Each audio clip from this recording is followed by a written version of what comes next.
Sen andamaga jarık umut verdin. Sen anda unutulmaz köyt verdin. Sen anda men mında aralıkı жазмышка жазылбаган бүлүк болдум. Сезимге сыпайы бир конок болдум. Керемет кайталангыс жомок болдум. Sen anda men мында унутулуп, тагдырга тартуусу жок бөлөк болдум.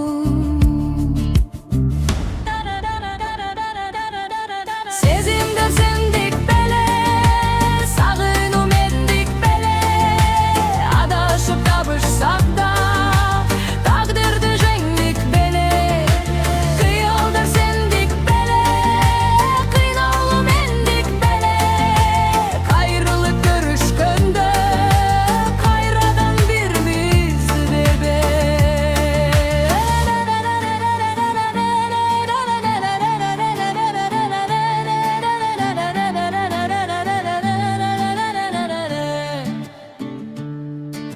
Sen анда ошол бойдон кала бергин, жаштыктын асманында жана бергин. Аралыкта алыста болсоң дагы, ал күндөрдү белекке сага бердим. Бири кайрылып ал күнгө баргым келди. Ошол күндүн чоң